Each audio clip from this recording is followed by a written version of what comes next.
마태복음 7장 17절부터 20절까지 말씀입니다. 우리 주님 말씀인데 같이 한번 읽어보도록 할까요? 우리 같이 읽겠습니다.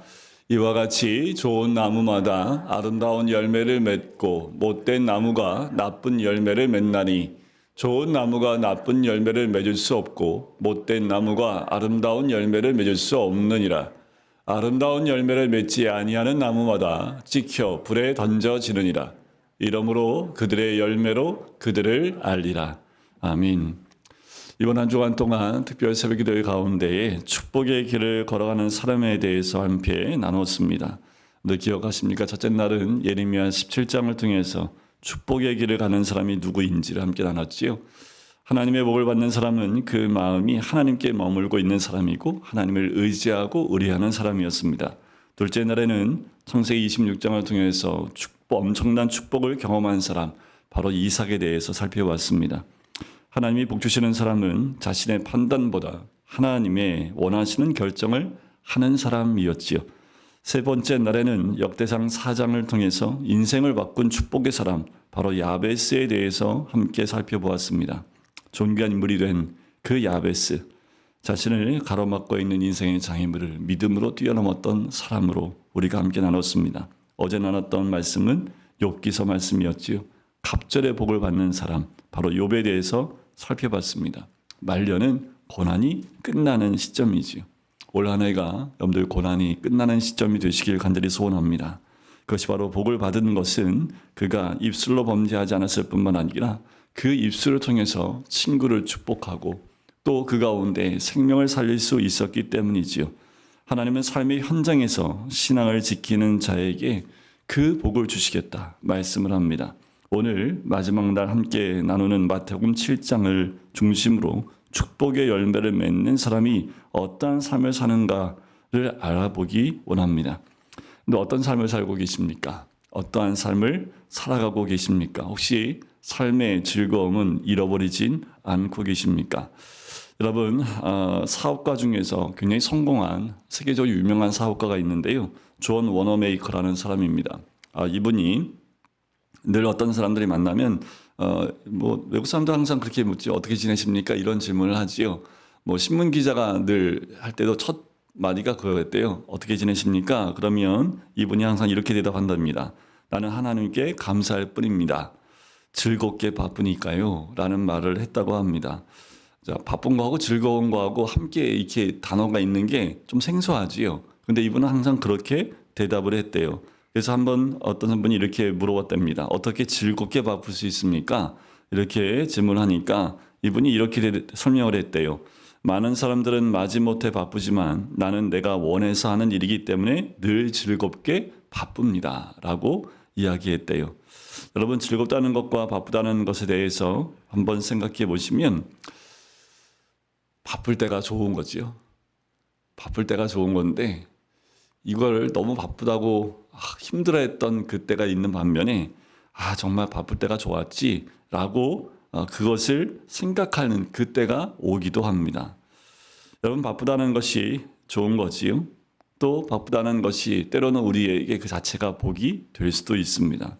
늘 교회에서 헌신하고 봉사할 수 있는 것이 얼마나 큰 복인지 하고 싶어도 할 수 없는 때가 옵니다. 할 수 있을 때 하는 것이 더 복이고요. 그리고 할 수 없는 그 상황이 왔을 때 더욱 주님 앞에 무릎 꿇는 것도 큰 복인 줄 믿습니다.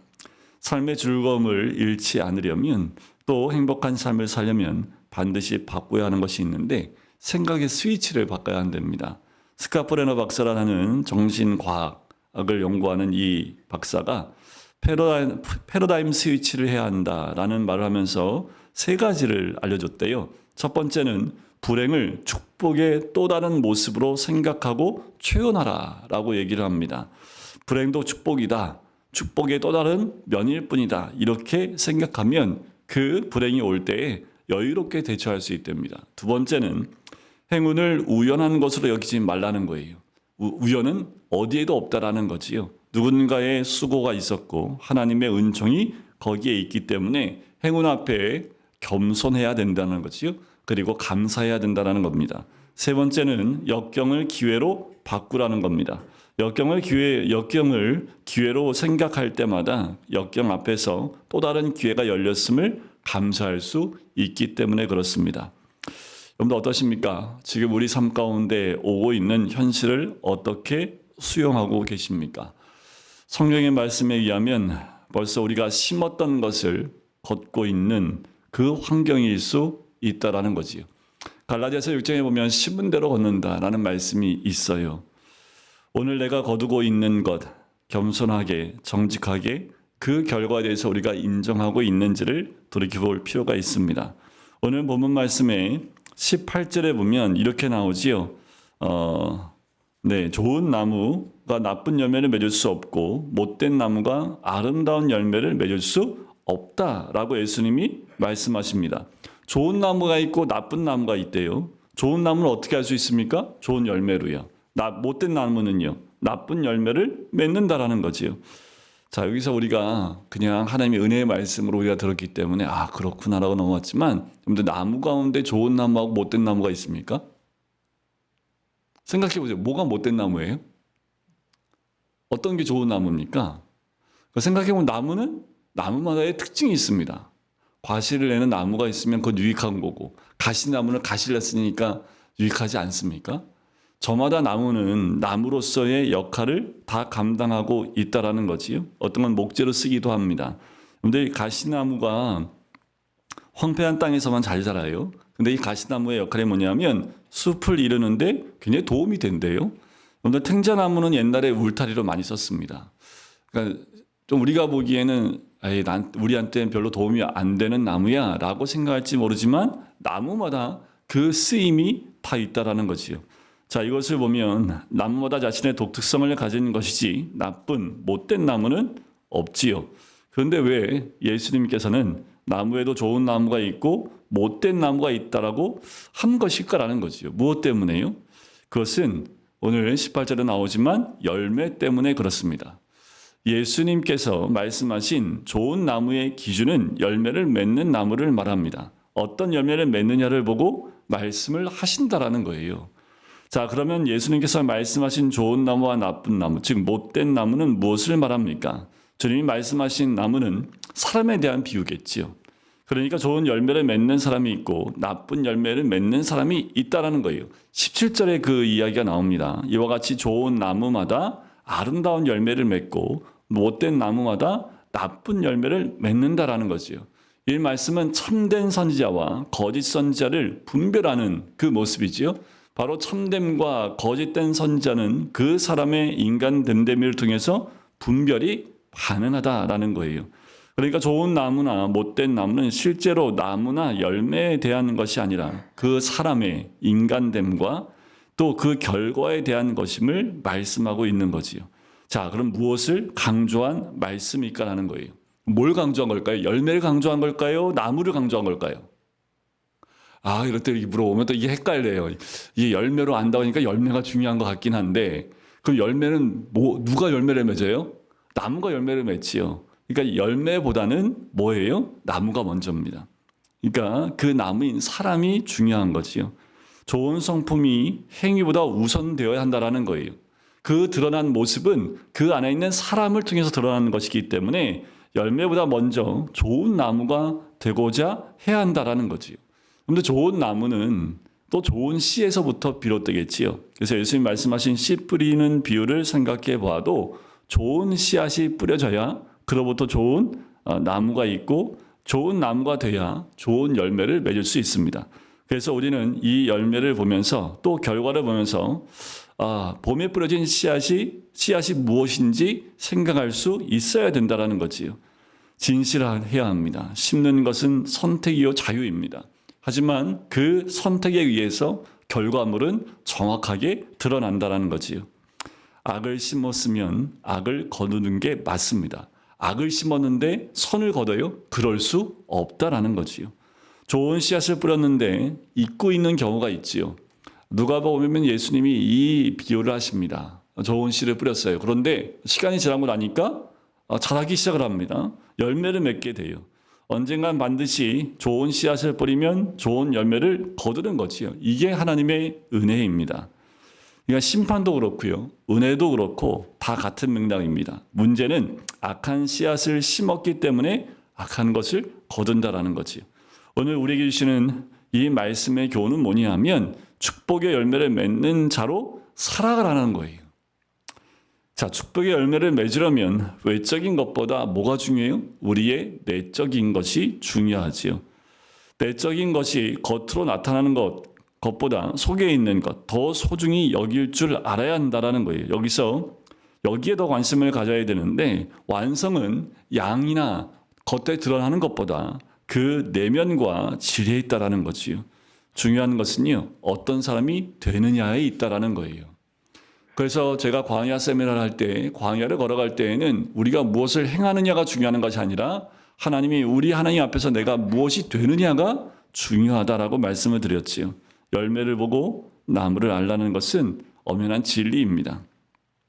지금이 중요한 거예요. 여러분, 지금의 내 환경을 보니까 이게 중요한 것이 아니라 정말 중요한 것은 새해 첫 주의 오늘의 지금이 중요하다는 겁니다.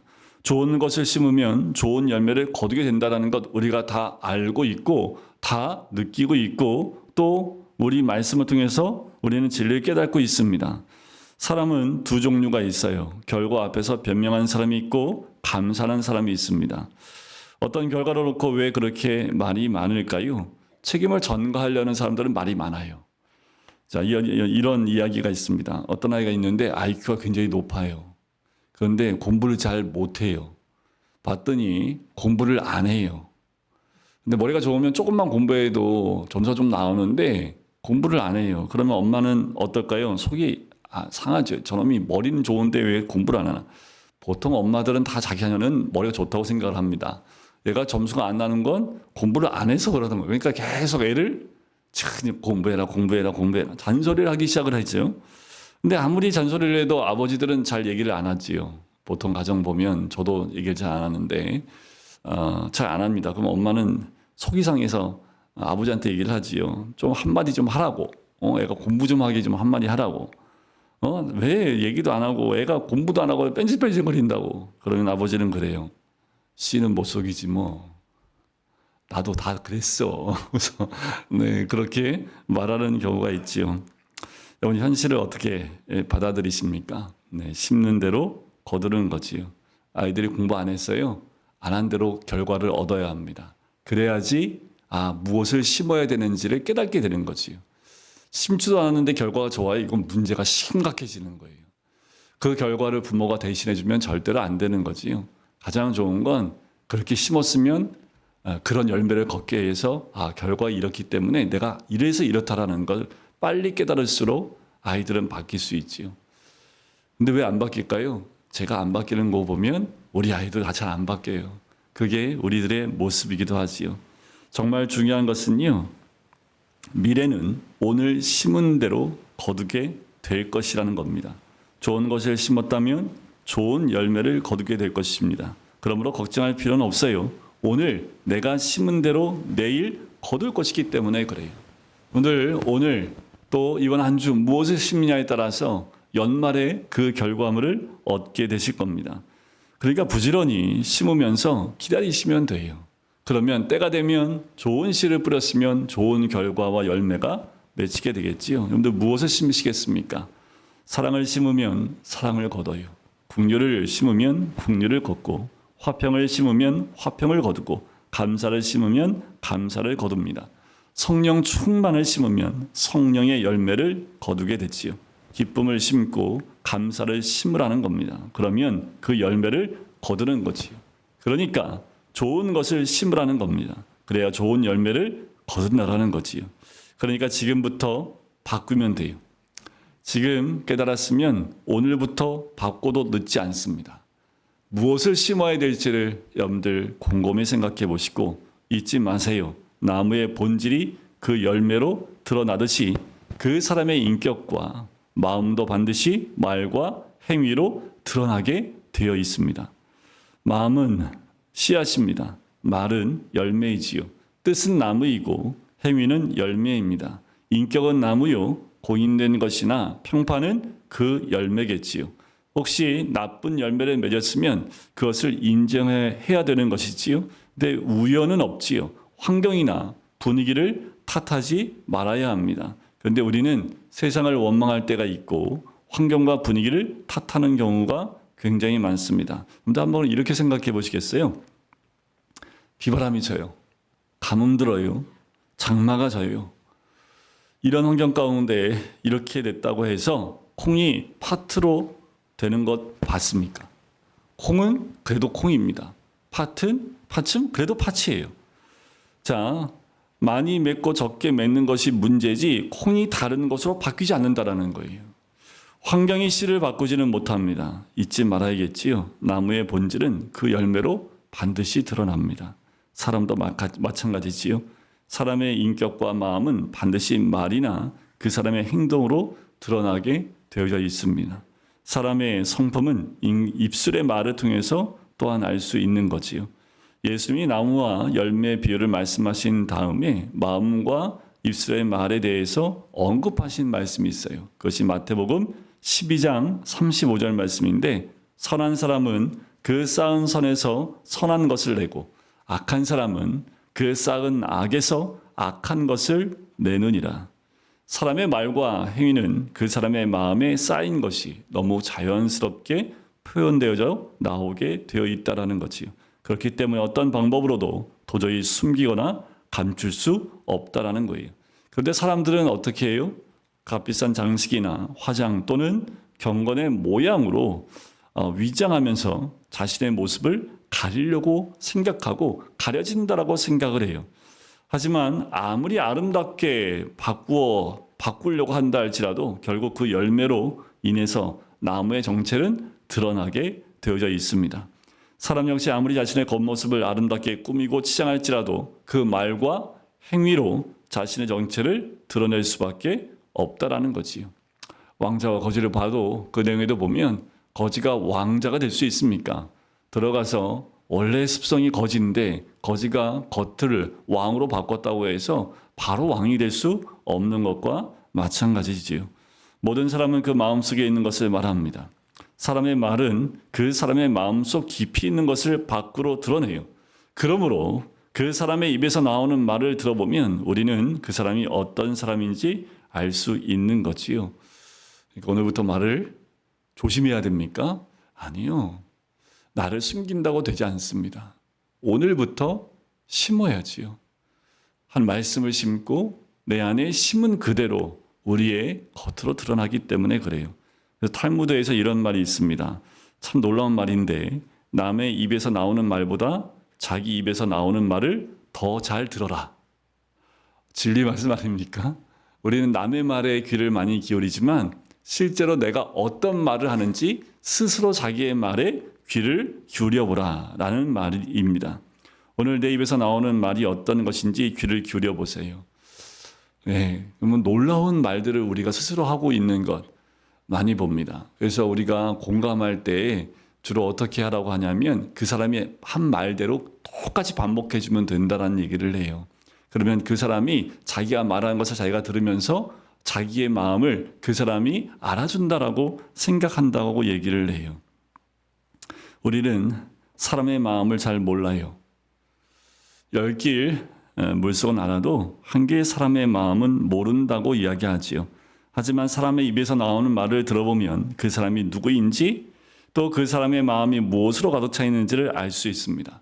하나님은 우리의 입에서 나오는 말대로 되게 하신다라고 성경 곳곳에 기록해 놓고 있습니다. 민수기 14장 28절에 보면 그들에게 이르기를 여호와의 말씀에 내 삶을 두고 맹세하노라. 너희 말이 내 귀에 들린 대로 내가 너희에게 행하리니 라는 말씀하십니다. 10명의 정탐꾼이 갔다 돌아와서 보고를 듣고 대성통곡하면서 이스라엘 백성들이 이렇게 얘기합니다. 차라리 애굽에서 우리가 죽었으면 좋았을 것을 하나님이 우리를 애굽에서 구원하여 내어 가나안 족속에게 죽게 하신다라고 하나님이 원망해요. 그래서 하나님이 너희가 입으로 말한 그대로 되게 할 것이다 라고 말씀한 거예요. 이사야 57장 19절 말씀에도 보면 이런 말씀이 있습니다. 입술의 열매를 짓는 나 여호와가 말하노라. 언약의 말씀을 가지고 입으로 선포하면 그 입술의 열매를 이루어지게 하신다는 말씀이에요. 하나님은 입술의 열매가 나의 생활 속에서 이루어지게 하신다라는 거지요. 우리가 무엇을 결단해야 합니까? 입술의 열매가 중요해요. 왜냐하면 우리의 입에서 나오는 말대로 되어지기 때문에 그렇습니다. 그래서 전에 어떤 목사님이 아이들의 이름을 부를 때 아이들에게 얘기할 때에도 그리고 이런 말도 해요. 아이들한테 욕하지 말라고. 그리고 욕 대신에 축복으로 얘기하라고. 아유, 이 소망이 넘칠 놈아. 이렇게 얘기하라고. 근데 우리가 화가 나면 자식들한테 그냥 이렇게 좀 안 좋은 말, 근데 그게 얼마나 무서운 말인지 몰라요. 근데 우리가 아무 생각 없이 막 이렇게 얘기할 때가 많은데 오히려 축복하는 말로 자녀들을 혼내주라고 얘기를 해요. 아유, 이 사랑받을 놈아. 어딜 가든지 사랑받을 놈아. 아유, 무슨 일에도 잘 될 놈아. 이렇게 해주라고 이야기를 합니다. 그만큼 우리가 입으로 선포하는 것이 얼마나 중요한지 몰라요. 그래서 이번 한 해 동안에 여러분들 우리의 먼저 어떻게 해야 되냐면 나 스스로에게 먼저 축복의 말을 많이 하십시오. 기도할 때도 하나님께서 나를 축복해 달라는 그 기도와 함께 스스로를 많이 축복해 주세요. 근데 우리는 스스로를 축복하는 말에 많이 인색합니다. 스스로를 인정해 주고 스스로 수고했다고 인정해 주고 스스로를 축복해 주는 말을 참 인색하게 하지 않아요. 먼저 중요한 건 뭐냐면 나 스스로 말씀을 통해서 또 내 스스로를 축복해 주는 말을 하십시오. 그래야 다른 사람을 축복해 줄 수 있습니다. 상대방을 위해 기도할 때마다 축복 기도부터 하십시오. 그래서 어느 집에 들어가든 뭐 하라고요? 축복을 빌어줘라. 근데 그 가정이 복받을 가정이 목되면요. 말씀을 받아들이지 못하고 복을 받지 못하면 그 복이 너에게로 돌아오리라. 라고 하셨던 말씀처럼 여러분들 가는 곳마다 복을 빌어주십시오. 목사들이 왜 좋으냐 하면 그냥 가는 집마다 기도와서 복을 빌어주는 그것이 훈련되어져 있기 때문에 그거 하나 좋은 거예요. 목사가 다른 거 좋은 거 없어요. 여러분들 가는 곳마다 복을 빌어주십시오. 오늘 식당에 가시면 그 식당을 축복해 주세요. 그러면 그 복이 그 식당에 임하게 되지요. 그래서 여러분들 믿는 사람이 가는 곳마다 사람이 모이는 놀라운 복이 있는 거지요. 더 나아가서 세 번째는 믿음의 말을 해야 합니다. 내게 능력 주신 자 안에서 내가 모든 것을 할 수 있다고 해야 합니다. 그래서 가는 곳마다 믿음의 말을 하세요. 안 된다는 얘기보다 힘들다는 얘기보다 안 되고 힘드는 거 몰라요. 다 알지요. 하지만 그 가운데에도 하나님 주신 믿음으로 믿음의 말을 선포하는 것 그것이 굉장히 중요하지요. 신령과 신앙은 구별되어야 합니다. 또 사랑의 말, 용서하고 격려하는 말을 해야 합니다. 사랑하고 축복한다. 미안합니다. 용서해 주세요. 할 수 있어요. 힘내세요라는 서로의 말들 올 한 해 이 축복의 언어들이 우리 교회 안에 또 여러분들 가정 안에 충만하기를 간절히 소원합니다. 많은 열매를 맺으며 살기를 원하신다면 그렇다면 우리 입술의 고백부터 바뀌어야겠지요. 그러려면 축복의 언어들을 우리 안에 많이 심으셔야 합니다. 그래서 스스로를 많이 축복해 줘야 되고 말씀을 많이 암송하는 이유도 말씀을 내 안에 많이 넣어놔야 하나님 말씀을 끄집어낼 수가 있는 거예요. 그래서 그 말씀을 나눠줄 수 있는 거지요. 또 하나님 받은 말씀이 있으시지요? 그 말씀 놓지 마시고 그 말씀은 다 암송하고 계실 텐데 그 말씀을 많이 되뇌이세요. 많이 암송하시고 또 되뇌이시고 그 말씀이 한 해 그 말씀이 내가 되도록 그 말씀을 많이 선포하십시오. 그냥 뜬금없어도 괜찮아요. 혼자 커피 마시면서 그 말씀 계속 혼자 중얼중얼 하세요. 옆에 있는 사람이 뭐라고 해도 상관없습니다. 읊조리세요. 계속 그것이 묵상이지요. 그러면 그 말씀이 내가 되는 순간 말씀의 복이 축복이 임하게 되어집니다. 우리의 모든 것이 열매로 드러납니다. 그러기에 내 삶 가운데 내 마음 가운데 우리가 무엇을 심는지 무엇을 심어야 되는지를 여러분들 귀하게 생각하시고 여러분들 한 해 동안 이 한 주간 동안 우리가 한 해를 이 한 주간으로 다 할 수 있습니다. 이번 한 주간 우리가 축복의 길을 함께 걸어갔던 이 한 주간이 이제 앞으로 하나님 열어가실 축복의 길로 걸어갈 수 있는 그 단초가 될 수 있는 거지요. 한 해 동안 우리가 걸어가야 될 그 축복의 길을 한 걸음씩 걸어 나가시면서 축복의 열매를 맺으시는 우리 모든 성도님 되시기를 주님의 이름으로 간절히 축원드립니다.